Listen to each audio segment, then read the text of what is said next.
오늘 말씀의 제목은 더 사랑하라 라는 제목으로 함께 은혜를 나누고자 합니다. 여러분도 잘 아시는 내용으로 좀 시작을 해보겠습니다. 미국 데일리 뉴스의 예방의학과 전문가인 피터 한센 박사가 건강을 유지하는 3가지 비결이 무엇인지 그 내용을 이렇게 이야기를 하게 됐습니다. 첫 번째가 뭘까요? 음식 이야기를 하더라고요. 그 첫 번째 비결은 음식이다. 좋은 것을 먹으라는 거죠. 어떤 사람에게 좋은 음식이 어떤 사람들에게는 해가 되는 음식이 될 수도 있고, 무엇보다도 음식이 과하면 안 된다라는 이야기로 시작을 하게 됩니다. 그 다음에 중요한 것이 뭘까요? 많이 먹었으니까 운동입니다. 역시 잘 아시네요. 운동 아시면서도 잘 안 되죠, 그죠? 운동, 규칙적인 운동을 해야 된다라고 이야기를 했습니다. 세 번째 중요한 것은 뭐냐면 습관이라고 이야기를 했습니다. 근데 좋은 습관을 이야기하는 것이 아니고 나쁜 습관에 대한 이야기를 하더라 했습니다. 그러니까 술, 담배 이런 것들을 좀 조절할 수 있어야 된다라고 이야기를 하면서 흡연이라든지 또 음주라든지 과로, 좀 요즘에 잠 좀 잘 주무세요? 수면 부족 이런 것들, 이런 해로운 습관들을 버리는 것이 참으로 중요하다라고 이야기를 했습니다. 그러면서 지금까지 언급한 이 3가지가 사실은 건강을 전체적으로 유지하는 데 있어서 몇 %밖에 안 된다라고 이야기를 했어요. 몇 % 정도 될 것 같아요? 이 3가지가 전혀 가늠이 안 되시죠? 50% 정도밖에 영향을 못 미친다고 합니다. 근데 이게 거의 전부 아니에요? 음식 좋은 거 먹고 또 이렇게 잘 자고 습관도 좋게 하고 그랬는데 50%밖에 안 된다고 합니다. 그래서 나머지 50%를 좌우하는 중요한 요소가 있는데 그것을 뭐라고 이야기를 하냐면 오늘 제목이 뭐죠? 그거예요. 그거. 50%가 사랑이다라고 이야기를 합니다. 그러니까 많은 실험을 통해서 조사를 해보니까 사람이 사랑을 할 때 인간의 신체가 저항력이 많이 생기게 되더라는 거예요. 강력한 저항력을 가지게 되고 모든 균들을 이겨나가는 그런 연구 결과를 얻었다라고 이야기를 합니다. 이 연구 결과를 보면 누군가를 긍휼히 여기고 누군가를 사랑한다라는 것은 뭐냐면 어쩌면 우리가 생각하는 어느 하나의 성품적인 도덕적인 문제를 뛰어넘는 이야기가 되는 거예요. 그러니까 도덕적인 문제를 뛰어넘어서 건강의 문제까지 직결되는 굉장히 중요한 덕목이 사랑과 긍휼이다라는 결과로 이어지게 됩니다. 그런데요, 그동안 우리들은 나머지 50% 여기에 우리의 모든 것을 다 걸었죠. 음식 좋은 거 먹고 절제해서 먹고 또 운동 열심히 하고 습관도 굉장히 많은 주의를 기울이면서 정작 건강에 있어서 나머지 중요한 그 50%는 뭐였죠? 사랑하는 대신에 여러분들은 미워했고, 사랑하는 대신에 여러분들은 시기했고, 여러분은 사랑하는 대신에 증오를 하면서 기껏 쌓아 올린 공든탑 그 50%를 어떻게 했어요? 다 무너뜨리게 되었다라는 거예요. 기껏 고생해서 식이요법하고 운동 열심히 했던 것을 망가뜨린 장본인이 누구예요? 나라는 거예요. 나라는 거. 오히려 위기가 닥쳐오면 닥쳐올수록 급하면 급할수록 더 집중하고 포기하지 않아야 될 최우선순위가 사랑이었음에도 불구하고 우리는 살아가면서 가장 먼저 포기하고 가장 쉽게 포기하고 가장 과감하게 포기하는 것이 사랑은 아니었는지 그런 생각을 하게 됩니다. 우리 사회 현상을 잘 한번 생각해 보세요. 지금 우리에게 일어나는 많은 이야기들 또 우리가 접하는 많은 그런 뉴스들을 보면 차마 우리가 입에 담기도 싫고 표현하기도 싫을 정도로 굉장히 더욱더 강팍해져 가고 잔인해져만 가는 우리들의 모습을 보게 됩니다. 예전에는 이렇게 미디어가 발달하기 전에는 비극적인 소식들이 가끔 가다가 어쩌다 한 번씩 이렇게 간간히 들려왔습니다. 그런데 그런 가끔 가다 들려오는 소식에도 정말 그런 비극적인 소식이 들려오게 되면 너무나 충격을 받게 되었어요. 우리들 마음이 너무나 아팠습니다. 그런데 요사이는 좀 어떠세요? 비극적인 이야기가 개인적인 이야기든 국가적인 어떤 전쟁이 발발하고 그런 아픔의 이야기든 환경적인 어떤 그런 이야기든 너무나 많이 무차별적으로 우리의 삶에 수시로 파고들다 보니까 이게 견디기가 쉽지 않은 우리들의 일상이 되었습니다. 그래서 일어나는 현상이 뭔 줄 아세요? 감각이 갈수록 마비가 되어져 가는 거예요. 이렇게 너무 감당하기 힘든 자극이 여러분들을 계속 공격해 오게 되면 우리 인간들은요, 본능적으로 자기를 보호하기 위해서 자기 보호 기제가 발동이 됩니다. 그래서 자기를 보호하기 위해서 정신적인 감각을 무감각하게 내가 스스로 만들어가는 그런 본능이 발동을 하게 됩니다. 그래서 하나의 여과 장치를 만들어요. 정신적인 여과 장치를 만들어서 충격을 완화시키는 작업을 내가 스스로 해나가게 되는 것입니다. 그렇게 우리는 내 스스로를 그렇게 보호해 가는 거예요. 그래서 여러분들 요즘 웬만한 그 비극적인 이야기를 들어도 눈물이 날까요, 안 날까요? 안 나요. 슬퍼하지도 않아요. 예전에 여러분들의 모습을 한번 생각해 보시기 바랍니다. 연속곡을 보면서 얼마나 많이 우셨어요. 얼마나 많은 눈물을 흘리셨어요. 제 어머니가 연속곡을 보다가 어깨가 약간 들썩들썩하면 제가 어느 순간에 눈치를 먼저 채고, 뭐 어머니도 아니죠, 그때 어렸을 때니까, 엄마 앞에 가서 엄마 울어? 엄마 울어? 그렇게 꼭 확인을 하면서 엄마에게 그렇게 이야기를 했던 그런 경험이 새록새록 떠오릅니다. 제가 왜 그렇게 놀렸을까요? 나도 눈물이 나니까 체면이 안 쓰잖아요. 남자아이가 먼저 울어버리면 얼마나 창피해요. 그러니까 제가 울기가 싫어서 일부러 안 울려고 엄마 앞에 가서 엄마 울어? 엄마 울어? 이렇게 했던 기억이 납니다. 요사이 여러분들 연속 보면서 좀 우세요? 안 우시는구나. 뭐 이야기 자체도 요즘에는 너무나 뭐 자극적인 이야기들이 많고 뭐 그러다 보니까, 너무 많이 듣다 보니까 우리의 마음이 갈수록 어떻게 될까요? 굳어져요. 나도 모르게 내 마음이 굳어지고 있다라는 것입니다. 그런데 더 큰 문제가 뭔 줄 아세요? 더 큰 문제는 눈물이 사라지고 내 마음이 굳어지는 것으로 끝나는 게 아니다라는 거예요. 시간이 흐르면 흐를수록 나중에는 그렇게 많은 그런 비극 앞에서 너무나 무능한 우리들의 모습을 어느 순간 깨닫게 됩니다. 어느 순간 그런 무능력한 모습을 나를 발견하게 돼요. 우리가 해결할 수 없는 그런 일을 깨닫게 되더라는 거예요. 내가 해결할 수 없구나. 우리들이 해결할 수 없구나. 그것을 깨닫게 됩니다. 그것을 발견하는 순간 여러분들 가운데는 100% 뭐가 따라오게 되냐면 죄책감이 따라오게 됩니다. 그런데요, 이 죄책감이라는 게 그렇게 무뎌진 감각 가운데는 어떻게 반응을 하게 되냐면 분노로 반응을 하게 됩니다. 무감각을 지나서 분노로 발전하게 되고 그 분노를 폭발하게 됩니다. 그래서 이런 말도 안 되는 일이 왜 일어나야 되냐고 소리를 지르면서, 아니 도대체 교회는 뭐 하는 거냐고, 아니 기업은 도대체 저런 일을 하면 되는 거냐고, 아니 학교에서는 도대체 뭐를 가르치는 거냐고, 온통 분노를 막 폭발해 버립니다. 모두가 다 그래요. 그럼 여러분 한번 생각해 보세요. 지금 우리가 살아가는 이 시대는요, 슬픔과 비통함과 비극과 고통이 가득한 현실이에요. 그런 오늘의 현실 속에서 여러분들이 위로를 받아도, 내가 당한 상처 가운데 위로를 받아도 여러분 살기 힘들어요. 회복이 안 됩니다.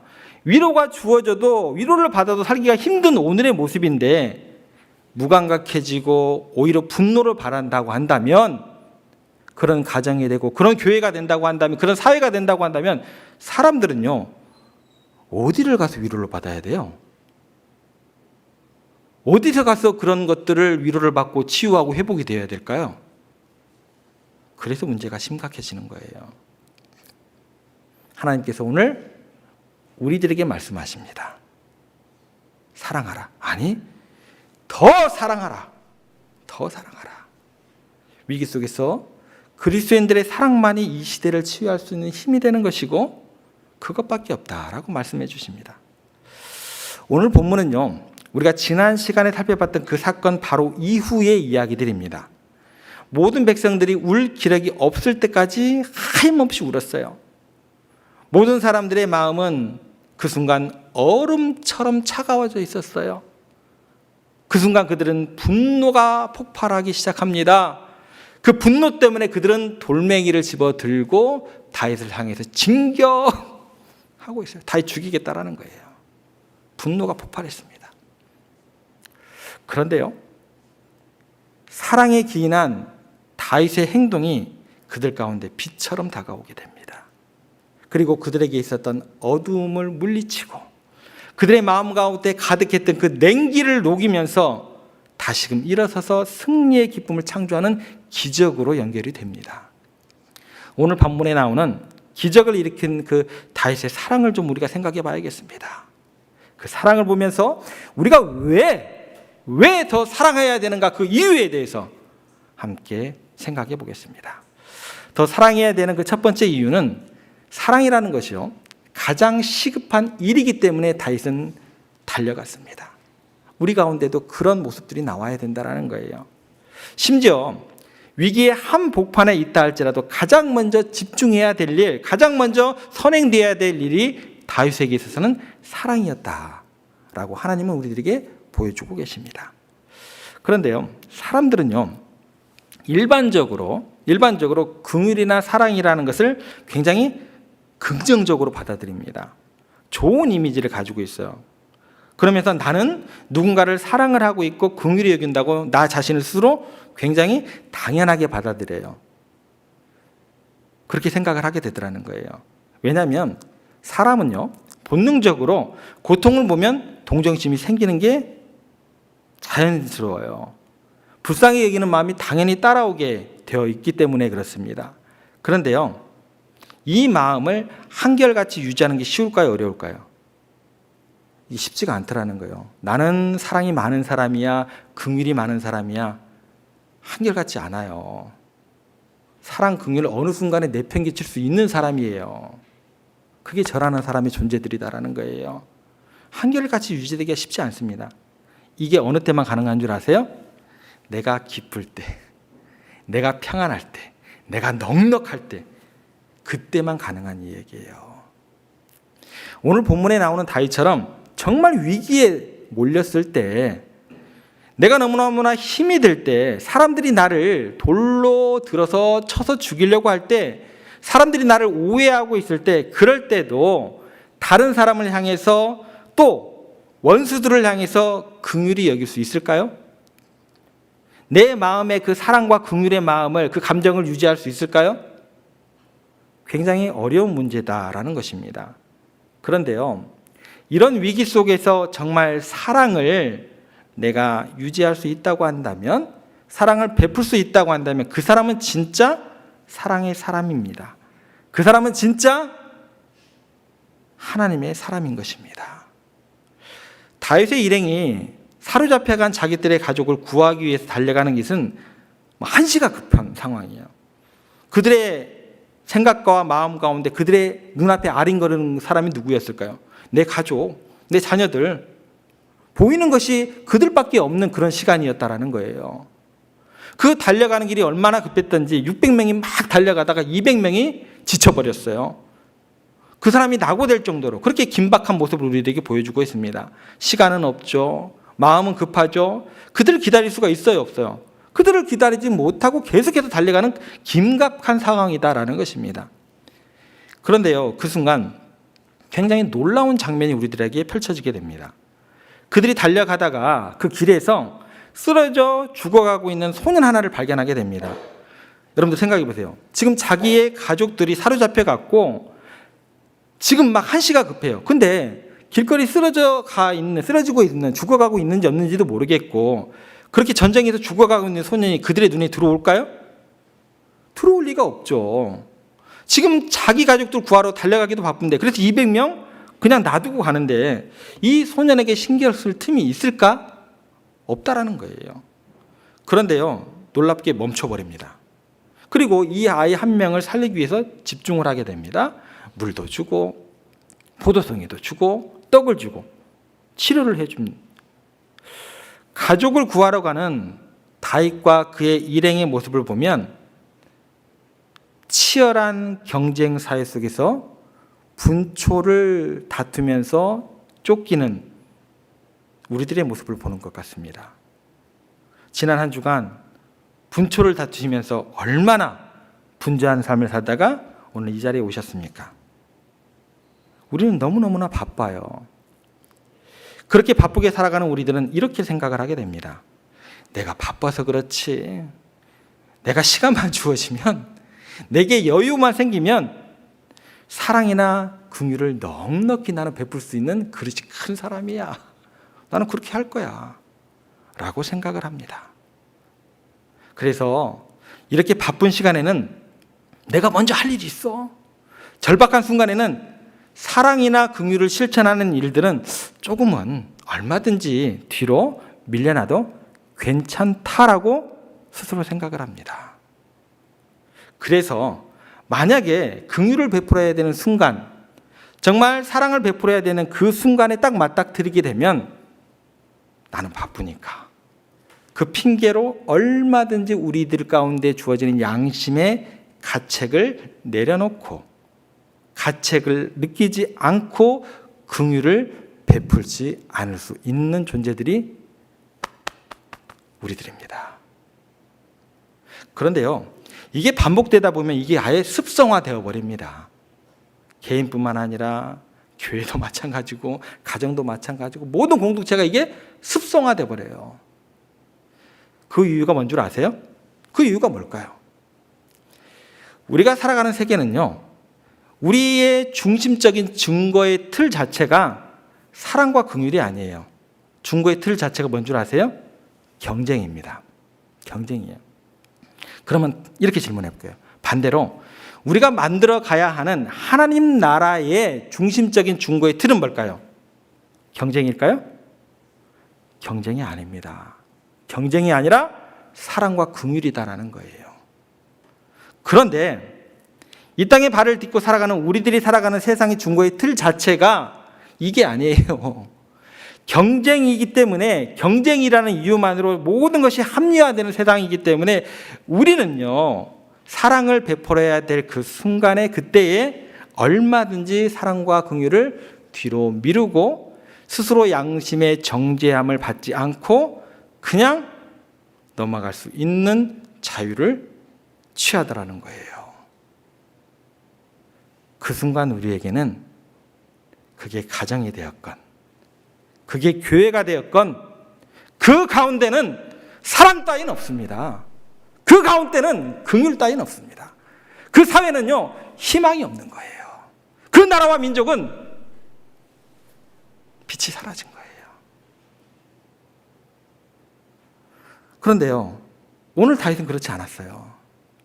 그렇게 위급한 상황에 오히려 모든 것을 멈추고 사랑을 베풀기 위해서 모든 것을 희생할 각오를 하더라는 거예요. 가장 급한 일이 뭐예요? 죽어가는 생명 살리는 거다. 이걸 알려주기 위해서 하나님께서 어쩌면 이렇게 자세하게 기록하신 내용인 것 같습니다. 지금까지는 우리가 다윗의 입장에서 생각을 해봤습니다. 그러면 이 장면을 하나님의 입장에서 다시 한번 생각해 보겠습니다. 지금 하나님께서 하늘에서 지금 이 광경을 목격하고 있다고 생각을 한번 해보세요.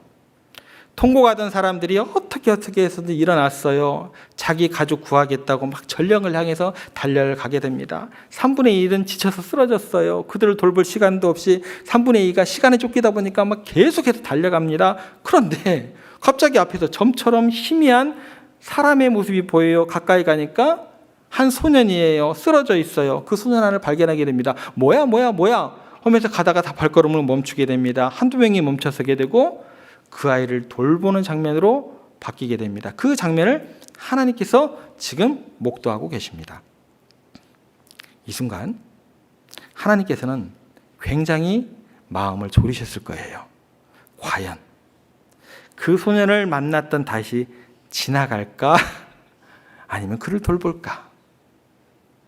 자기 가족 살리겠다고 쫓아갔던, 달려갔던 그 사람들이 그냥 지나갈까? 아니면 그 소년을 돌볼까? 하나님께서 더 마음을 졸이시면서 그 장면을 보고 계셨을 것입니다. 여러분, 우리 인생에도 이런 순간들이 참으로 많이 일어나게 됩니다.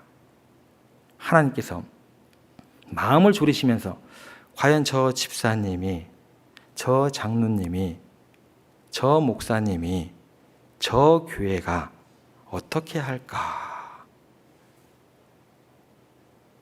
마음 졸이시면서 시간을 내서 자기의 물질을 헌신해서 생명 살리는 일에 헌신할까? 누가 마음 졸이세요? 네, 하나님이. 이런 일이 우리의 삶에서 많이 일어나게 되더라는 것입니다. 과연 자기 가족들의 생명을 소중하게 여기던 사람들이 다른 소년의 생명도 긍휼히 여길까? 어쩌면 이들의 선택 여하에 따라서 하나님의 도우심이 결정하시리려고 하는 그런 의지를 가지고 하나님께서 지금 이 장면을 보실 수 있다는 것입니다. 예수님이 하신 말씀을 여러분을 한번 기억해 보시기 바랍니다. 마태복음 5장 7절 말씀입니다. 저희가 함께 읽겠습니다. 긍휼히 여기는 자는 복이 있나니 그들이 긍휼히 여김을 받을 것이며. 이 마음을 가지고 긍휼히 여겨야 되는데, 사랑을 베풀어야 되는데 하나님께서 바라보시지는 않았는지. 다윗이 결과적으로는 어떻게 됐어요? 버려진 그 소년 하나를 구원하기 위해서 자기 자신들의 그 시간들을 희생했을 때 하나님께서 다윗과 그 무리들의 이 선택 앞에서 얼마나 흡족해 하셨을까요? 결국 하나님께서는 다윗의 그 모든 가족들을 이 소년처럼 떨어져서 버려진 아이 한 명 없이 다 구원해 주시는 은혜로 대갚아 주셨다라는 것입니다. 이 장면을 통해서 하나님께서 알려주고 싶으신 그런 메시지는 명백합니다. 사랑의 실천, 다시 말해서 긍휼히 여기는 마음이 가장 시급한 하나님의 일이 되어야 한다라는 것입니다. 아무리 국가적인 대사를 한다 할지라도, 아무리 회사에서 중요한 일을 한다 할지라도, 아무리 멋들어진 교회의 행사를 한다 할지라도, 아무리 명분을 가지고 그 얘기를 설득하기 위해서 명분 있는 이야기를 한다 할지라도 서로에게 상처를 입히고 지금 눈앞에 죽어가 있는 생명을 외면하고 지나간다면 그것은요, 하나님 보시기에 선하지 못한 것입니다.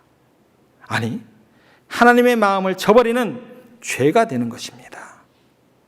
생명 살리는 일보다도, 서로를 돌보는 일보다도, 서로를 위해서 마음을 쓰고 배려하는 일보다도 더 귀한 일은 없는 것입니다. 생명이 우선시되는 거예요. 여러분, 이 이야기는 예수님께서 하셨던 비유가 하나가 떠올라요. 선한 사마리아인 비유 생각나세요? 그 비유가 떠오르게 됩니다. 어쩌면 다윗이 경험했던 이 장면을 염두에 두고 예수님께서 하신 비유인지 모르겠습니다.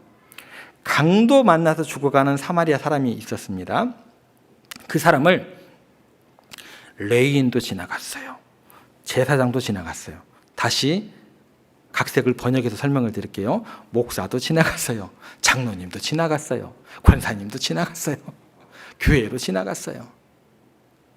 그런데요, 가장 멸시받고 상관없는 사마리아 사람이 이 사람을 돌봐주었다라는 이야기입니다. 레위인도 무지 바빴나 봐요. 제사장도 더 바빴겠죠. 얼마나 바빴을 거예요. 당연하죠.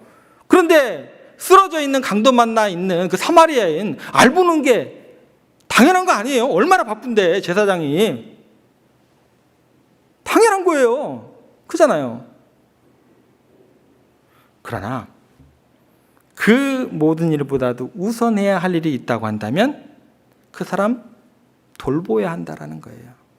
사랑을 실천하는 일이다라는 거예요. 그것이 가장 급한 하나님의 일이다라는 거예요. 여러분, 사랑하는 일보다 더 급한 일은 없는 거예요. 사람 마음을 아프게 하는 일보다도 그 사람 마음 돌보는 게 교회의 가장 우선시되는 일이다라는 거예요. 아무리 위기가 와도 그렇습니다. 그런데 우리는 어떻게 해요? 나는 사랑과 긍휼이 많은 사람이에요. 저 사람이 없는 거예요. 예수님을 한번 생각해 보겠습니다. 예수님께서 얼마나 긍휼한 또 사랑을 베푸는 일을 급한 일로 생각하셨는지 예수님의 시간 개념은요, 우리하고 달라도 너무나 다릅니다. 완전히 개념 자체가 틀려요. 예수님께서 베다니에 가셨을 때 나면서 소경된 자의 눈을 뜨게 해주셨어요. 회당에 들어가셨을 때 손 마른 사람을 고쳐주셨어요. 그리고 베데스다 목가에 가셨을 때 38년 동안 침상에 누워있던 병자를 침상체에 들고 가게 해주셨습니다. 그런데 그때 당시에 바리새인과 서기관들이 안식일에 어떻게 해서든 예수님 걸어 넘어뜨리려고 안식일에 고소할 조건을 찾고 있었어요. 그런데 그렇게 보고 있는 걸 아시면서도 이 모든 일을 예수님께서 안식일에 행하셨습니다. 특별히요, 베데스다 목가에 있는 환자는요, 꼼짝도 못하고 침상에 누워있은 지 하루 이틀이 아니에요. 1, 2년, 10년이 아니에요. 몇 년이에요? 무려 38년 된 환자였습니다. 그러면 그렇게 지켜보고 있다고 한다면 지금 안식일이니까 바리새인들이 눈여겨보고 있고 나를 어떻게든 넘어뜨리려고 하니까 하루 이틀도 아니고 그리고 38년 동안 거기 누워 있었는데 하루만 지나고 나서 안식일이 지나고 나서 고쳐도 될 건데 기어이 예수님께서 사고를 치십니다. 안식일 날 그 사람 고쳐버리시고 마십니다. 그 사람은 본즉시 무엇을 해주시기를 원하시냐라고 말씀하시고 그 자리에서 안식일 날 고쳐주십니다. 그것 때문에 그 사람들이 예수님을 어떻게 하면 죽일까라고 연구를 하기 시작합니다. 그럼 여러분 생각해 보세요. 우리 같으면 아니 어제 오늘 일도 아니고 38년 동안 거기 누워 있었는데 하루 지난 다음에 다시 오셔가지고 고쳐주시면 되지. 뭐 목숨 걸고 안식일 날 뭐 그렇게 고칠 필요가 있냐는 거예요. 근데 예수님의 입장으로는 우리가 생각하는 생각하고 전혀 시간의 개념이 달랐다라는 것입니다. 예수님께서는 이렇게 생각하셨던 것 같아요. 38년 동안이나 고생했는데 하루 이틀이 아닌데 10년이 아닌데 38년 동안 저기 누워 있었는데 또 내가 어떻게 고생하는 모습을 하루 더 보냐. 그 사람을 생명을 살리고 고통에서 벗어나게 하는 일보다도 더 급한 일은 없다. 예수님의 생각입니다. 그러니까 우리들의 보편적인 사람들의 생각, 그 시간 개념과 예수님의 사랑과 긍휼에 관한 그 시간적인 개념이 너무 달라요. 바리새인과 서기관들과 장로들이 예수님을 죽이기로 작정하실 것을 아시면서도 죽을 각오를 하시고 고치신 거예요. 긍휼을 베푸신 거예요. 여러분, 이것이 한 단계 업그레이드된 게 뭐냐면 요한복음 13장 1절에 가면 이런 말씀이 나옵니다. 한번 보시기 바랍니다. 저희가 같이 읽습니다. 시작. 유월절 전에 예수께서 자기가 세상을 떠나 아버지께로 돌아가실 때가 이른 줄 아시고 세상에 있는 자기 사람들을 사랑하시되 끝까지 사랑하시니라. 여기 보면 이렇습니다. 자기가 곧 죽을 때를 아셨어요. 그러니까 지금 내 목숨이 곧 넘어갈 때가 되면 어떤 생각을 해야 돼요? 내 집문서 어떻게든 내 자식들에게 넘겨줘야 되는데 주변에 있는 사람들이 눈에 들어와요? 안 들어와요? 안 들어와요. 들어오면 안 되는 거예요. 내 목숨이 지금 넘어가고 있는 판에 내 자신을 집중해서 생각하게 되어 있다는 거예요. 그런데 예수님은 죽을 때가 이른 줄 아시고 자기 사람들을 사랑하시되 끝까지 사랑해서 그래서 그 죽음 앞에서 하신 일이 뭐냐면 참 시간도 많으세요. 제자들의 발을 씻기고 계시네요. 그리고 그들을 향해서 사랑한다고 사랑 고백을 하시네요. 뭔 시간이 그렇게 많으시다고. 그러므로 너희도 서로 사랑하라고 이야기를 하십니다. 죽음 앞에서 가장 시간이 아깝고 그 짧은 순간순간이 지금 영원히 기록될 가장 가치 있는 시간인데 그때 사랑을 하셨다라는 거예요. 엄청난 막 하늘의 메시지를 막 가르치고 막 강론하시고 그러지 않으셨어요. 가장 시급한 순간에 그 사랑을 실천하셨다라는 거예요. 예수님께서 위기의 순간에 가장 시급하게 해야 할 일이 사랑이라고 말만 하신 게 아니라 그리고 행함으로 우리들에게 몸소 보여주셨다라는 것입니다. 여러분, 슬픔과 비극과 고통이 가득해져만 가는 오늘의 현실 속에서 위로를 받아도 살기가 힘든데 오히려 무감각해지고 오히려 분노를 바란다면 그런 우리가 되고 그런 가정이 되고 그런 교회가 된다고 한다면 사회까지는 가지도 맙시다. 그런 우리가 된다고 한다면 어디서 위로를 받을 수 있을까요?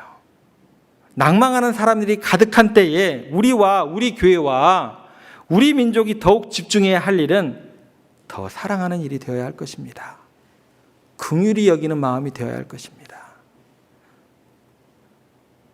사랑과 긍휼함이 어두움을 뚫고 희망을 비추는 등불이 되고 하나님의 은혜를 경험하게 해주는 강력한 힘이 되기 때문에 그렇습니다. 사랑은요, 옆에 사람들 보고 사랑합니다, 인자한 미소를 띠고 사랑합니다, 표정과 말이 아니에요. 나는 그럴듯한 사람입니다, 선전하는 게 다가 아니다라는 거예요. 여러분들 착각하시면 안 돼요.